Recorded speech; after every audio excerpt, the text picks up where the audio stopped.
Have you ever heard of the starving artist? This idea that artists don't make money and all they do is suffer for the art and starve? Well, what if I tell you that today that is a lie? Why? Because right now you have more ways to turn your art into money than ever before. In fact, most of what I'm about to show you didn't exist just 15 years ago. And maybe your idea of what an artist does is a little bit old and needs to be updated. How do I know? Well, because I do this for a living. In fact, I'm filming this in my apartment that I bought with art money.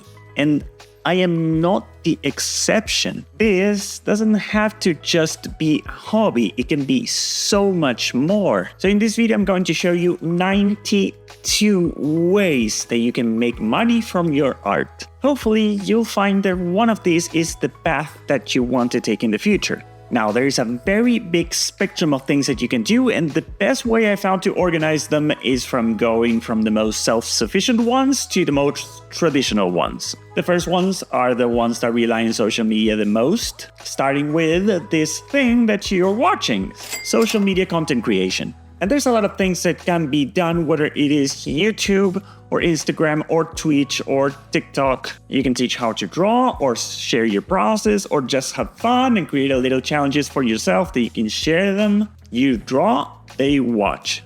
Where's the money here? Well, all of these platforms have ad revenue systems like AdSense on YouTube, where you get money from the ads that they pay before, during, and after the video. But that's not all, because once you have a certain following, you can start reaching out to sponsors so they pay you to feature their product on your video.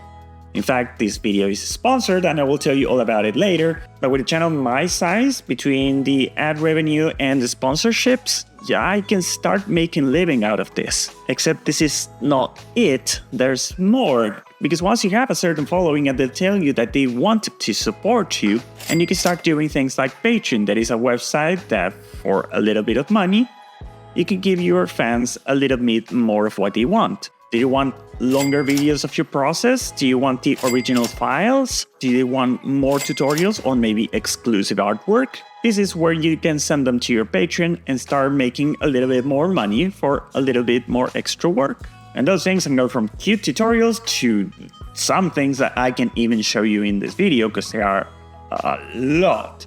But maybe that's what you want to do. But video is not everything that you can do with social media, because you can also build an audience from just making good art and posting it online. And from people liking what you draw or paint, you can create a lot of digital products that you can sell to your audience. Maybe you like creating your own digital brushes, and this way you can just sell them as packs to your audience. Others create ideation templates to help others during their creative process. You can make ebooks or workbooks to help other artists that are a little bit behind you. As I said, you can also sell tutorials either on your own website, or you can also create courses on websites like Skillshare, so even people that are not part of your following can find your tutorials there. Maybe you are a little bit more into design and you can sell fonts or patterns or icons on websites like Creative Market. If people really love what you do, you can also create art books, printable calendars, or maybe just PDFs with collections of your work.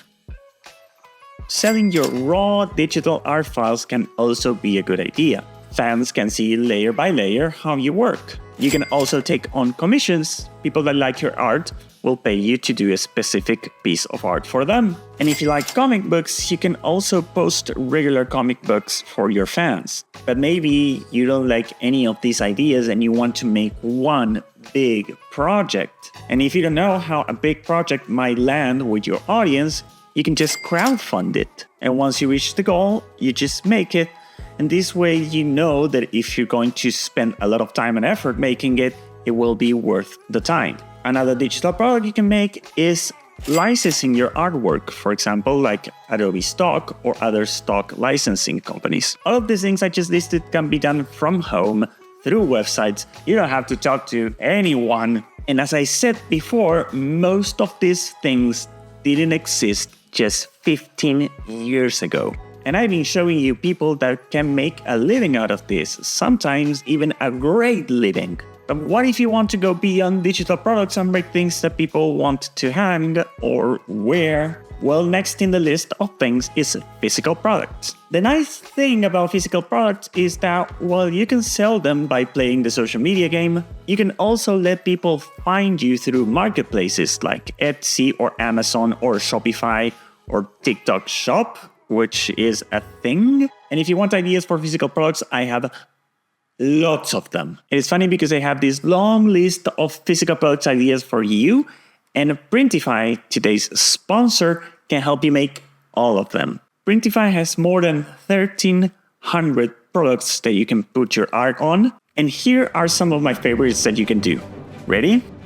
Prints, canvas prints, postcard prints, stickers, tote bags, calendars, bookmarks, greeting cards, garden labels, blankets, fridge magnets, coasters, custom bags, tea towel, cloth napkins, hoodies, socks, and t-shirts under $15 that people are selling on Etsy for $30. You could make a business around any of these products. You could become the cool sock artist. And it's super easy to use. Just create a cool design, put it on any of these products in Printify.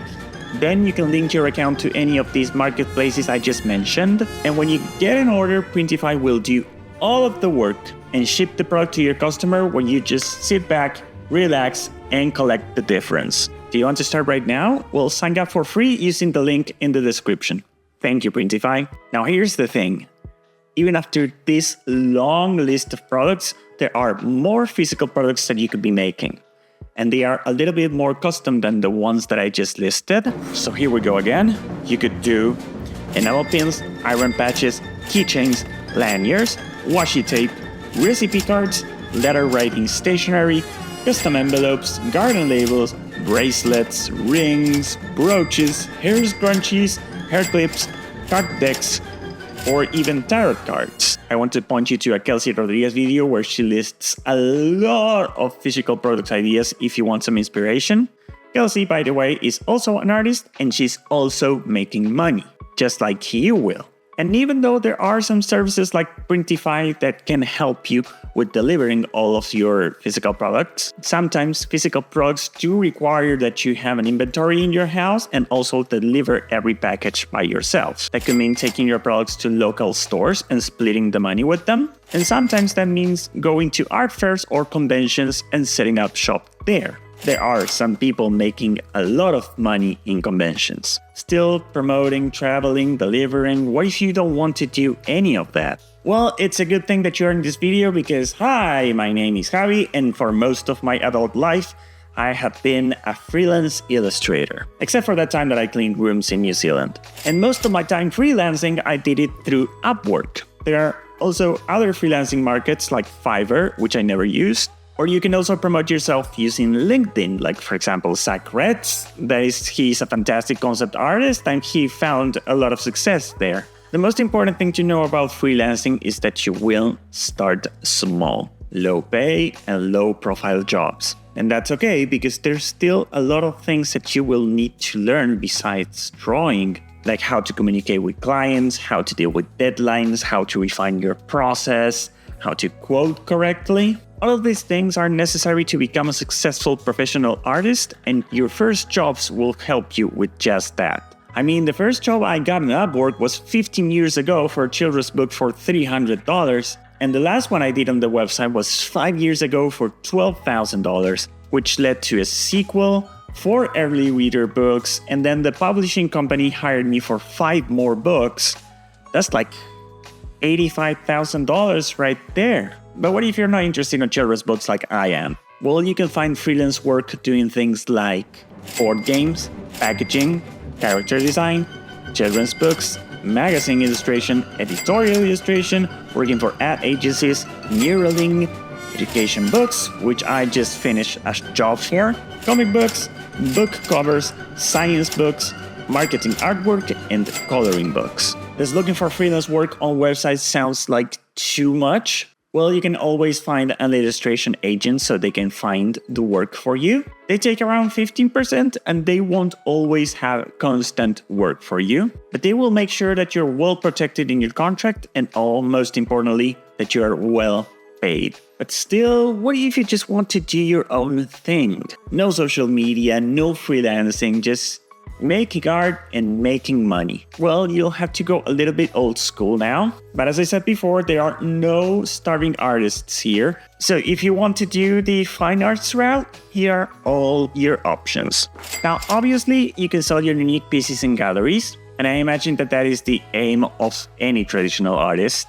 But there are other ways to make money while working on your art. There are artist residencies where you are paid to work on your art and meet other artists while staying at a certain place. You can also search for art grants. There are also art contests, public art projects, and art fairs. In some of these fairs, the galleries will be the ones taking the art, but there are others where you can just go by yourself and take your own art.